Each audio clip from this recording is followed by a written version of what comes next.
Okay, so this is how you get your money fixed. Number one, never spend it until you get it. Okay, so like if you're in a sales department, this means, all this translates to every department, by the way. This is exactly how I run every department, how we cash flow companies, how we make decisions on when to spend money in advertising. I don't count a deal closed.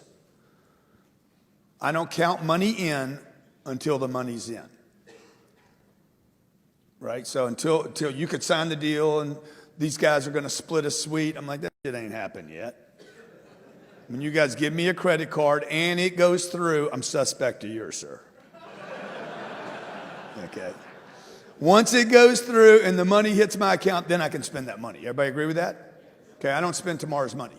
Number two, 40% rule. If you could do this 40% rule that most people just completely don't get. Okay.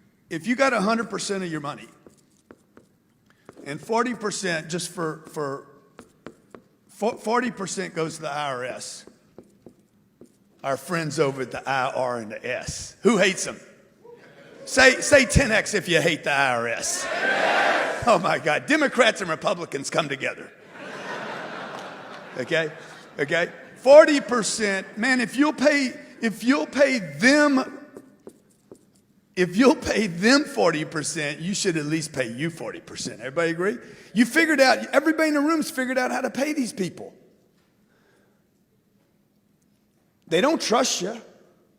That's why they take it out of the check before you can get the check. The law says, I have to withhold from you. They don't trust you, man. You work for me. I have to withhold from you before you get your money. So they get their piece first. That is a good financial decision. I pay them, good. You got to pay Caesar. That's what Jesus said, pay him. Okay, and then what? Then you pay you, okay? And then you live on this. And this is where it becomes difficult. You live on the 20. And you do not change your standard of living until the 20 changes. So I don't rent the Lamborghini. Where's Cody at? Who came up in a Lamborghini the other day at my place?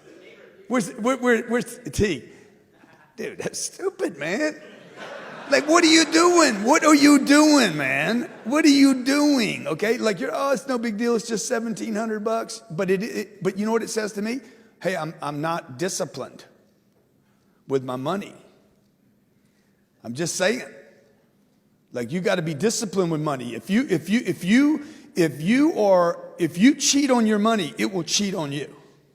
You ignore your money, it will ignore you. If you don't take care of it, it won't take care of you. How many believe this?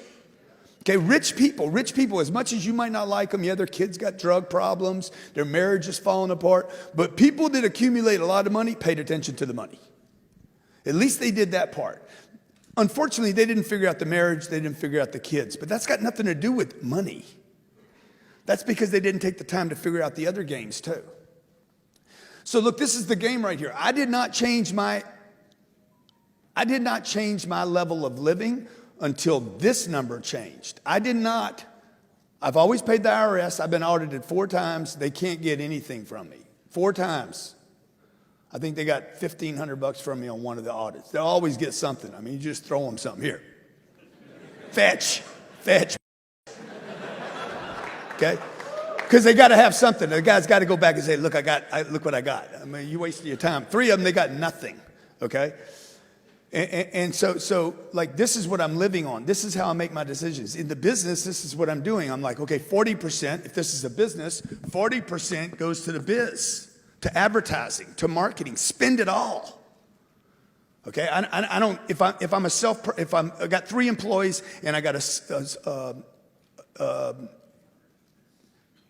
a business that the money's coming in, it's just running to me, okay? I'm not keeping that for me to live on. I'm keeping that for the business to live on. Feed the business, feed the beast. How many of you read the book, Be Obsessed or Be Average? It says, feed the beast. That's the beast. Feed the beast, feed the advertising, feed the marketing, okay? And what happens is you end up broke. You can't live down here. So what do you have to do? If you can't live on this, what do you have to do? You got to either lower your standard of living, control your standard of living, or you got to increase that 100%. So, yeah. So you know you're not out buying Richard Mille watches and Rollses and Jets and blah blah blah, and Gucci belts, and belts you can't even, you know, you got YL on your belt. That ain't your initials. What are you doing, man? Right? And you're not faking me out. It's not like you're going to fake. It's not like you're tricking somebody with your Gucci shoes. You know, no. Everybody it's not going to get you a meeting. Everybody agree with that? It's just not going to get you anything. Oh man, you look really good. Yeah. So what? What you got to say? What's your product? What's your offer? How's it solve my problem? That's all I really care about at the end of the day. Okay, number 3. If you can't write it off, this is just a great principle. If you can't write it off, don't buy it.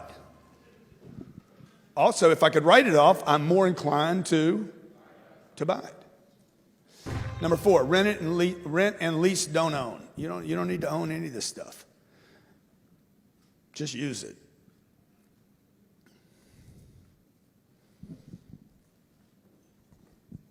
Number 5, stabilize and grow your first flow before adding a second one. Don't go work on a second flow outside of your company. Work on a second flow inside your company. How many of you have seen somebody leave? They got a second gig. I mean, this is really, people selling baseball cards now. And spending 3 hours finding something on eBay to flip. Like, what are you doing, man? You could have earned that $40 at your job that day. Like, why am I going after hours to figure a side hustle when I was in my hustle for 8 hours? Like, what? You resent where you work that much? That, I'm going to go do this other thing at night. Oh, I just made $40 and it took me 4 hours. And that's $10 an hour. The guy I worked for today paid me $28 an hour. Like, it doesn't even make sense. The math doesn't even work. But that advice is like rampant in society today.